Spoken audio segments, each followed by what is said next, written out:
कहते हैं कि खुशियों पर सभी का हक होता है। खुशियां अमीरी गरीबी नहीं देखती हैं। कुछ लोग दूसरों को खुशियां देकर खुश हो जाते हैं। कुछ इसी अंदाज में नए साल 2021 का आगाज जिले के अधिकारी ने गरीबी के पायदान पर बैठी बच्ची के बीच खुशियां मनाई। बच्ची को नए साल का उपहार दिया। उपहार पाकर बच्ची का चेहरा ऐसे खिला जैसे पूरी कायनात उसके कदमों में हो।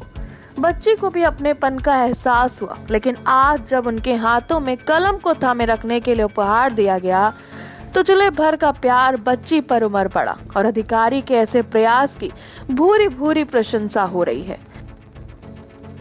10 किलोमीटर दूर पड़ता था यहाँ से। अच्छा। हाँ, अब शाम हो जाती कबों कबों तो अब हम खुद आंखें नटीत रहे कि कब आ पा रही बेटी हमारी, कैसे आ रही कैसे नहीं आ रही। अकेली यहाँ से अकेली बच्ची है, कोई भी बच्ची नहीं है। एक दिन तहसीलदार साहब आए हुए स्कूल में, उनने अवगत करा दी बेटी ने हमारी ने, बोली कि सर हमारे लिए ये मजबूरी है, हमारे पिताजी नहीं कर पा रहे हैं इतना, तो उनने नई साल के उपलक्ष्य में साइकिल दी है। बेटी पढ़ाओ बेटी बचाओ सरकार के द्वारा चलाई गई मात्र एक योजना ही नहीं है, बल्कि इस योजना में सरकार का एक उद्देश्य छिपा है, जिसके द्वारा गांव कस्बों में बेटियों के प्रति समाज का नजरिया बदलना और उन्हें समाज में बेटों के बराबर शिक्षा देकर बराबरी का दर्जा देना है। कुछ ऐसी ही पहल अपनी तरफ से सरकार के कुछ अधिकारी भी कर रहे हैं और सरकार ने जो मुहिम छेड़ी है उसको साकार करने में लगे हुए हैं। मैं स्कूल में कक्षा 9 की छात्रा हूँ। मेरे स्कूल का नाम सेठ वृंदावन इंटर कॉलेज है। मैं यहाँ से बस से जाती थी, तो यानी कि सर ने बोला बेटा आप कहाँ से हो? हमने कहा सर रामपुर सनेता से। तो उन्होंने कहा किससे आती? हमने कहा सर बस से। कभी मिलती भी नहीं, तो पैदल आते थे कभी कभी, यहाँ से 10 किलोमीटर दूर पड़ता। तो सर ने कहा तो हम आपकी मदद करेंगे।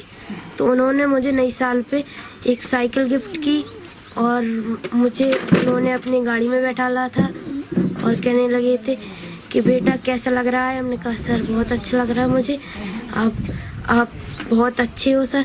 तो उन्होंने कहा था कि मतलब कि मैं आपको भी ऐसा मुझे बैठाल के घुमाना है। हमने कही जी सर।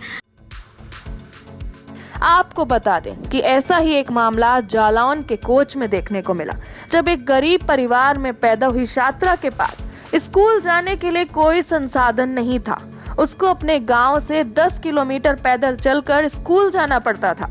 मजबूर पिता की इतनी हैसियत नहीं थी कि वो अपनी बच्ची को एक साइकिल दिलवा सके, जिस कारण से बच्ची की पढ़ाई बाधित हो रही थी। और जब ये बात कोच तहसीलदार को पता चली तो उन्होंने छात्रा को एक साइकिल दिलवा दी, जिससे कि वो समय पर स्कूल पहुंच सके और अपनी पढ़ाई अच्छे से कर सके। एक दिन एक विद्यालय के कार्यक्रम में ये बच्चे वहाँ पर उपस्थित थे, तो मैंने उनसे कहा था कि आप सबकी पढ़ाई किसी प्रकार से बाधित ना हो, कभी किसी तरीके की आवश्यकता हो तो मुझे बताएं। एक दिन बच्ची मेरे ऑफिस आती है, बताती है कि सर मैं 10 किलोमीटर दूर से मैं पैदल आती हूँ और मेरे पापा की स्थिति ऐसी नहीं है कि वो एक और साइकिल खरीद सकें, क्योंकि उनके घर में सिर्फ एक ही साइकिल है। तो ऐसी स्थिति में मुझे लगा कि अगर ये बच्चे को संसाधन उपलब्ध नहीं होते हैं तो कहीं ना कहीं इसकी पढ़ाई बाधित होगी। तो उसी को ध्यान में रखते हुए 9 वर्ष में उपहार स्वरूप मेरे द्वारा उसको एक साइकिल प्रदान की गई, जिससे कि वो अपना पठन पाठन कार्य अच्छे से सुचारू रूप से चला सके और वो अपने घर से विद्यालय समय से उपस्थित हो। News desk, Namami Bharat.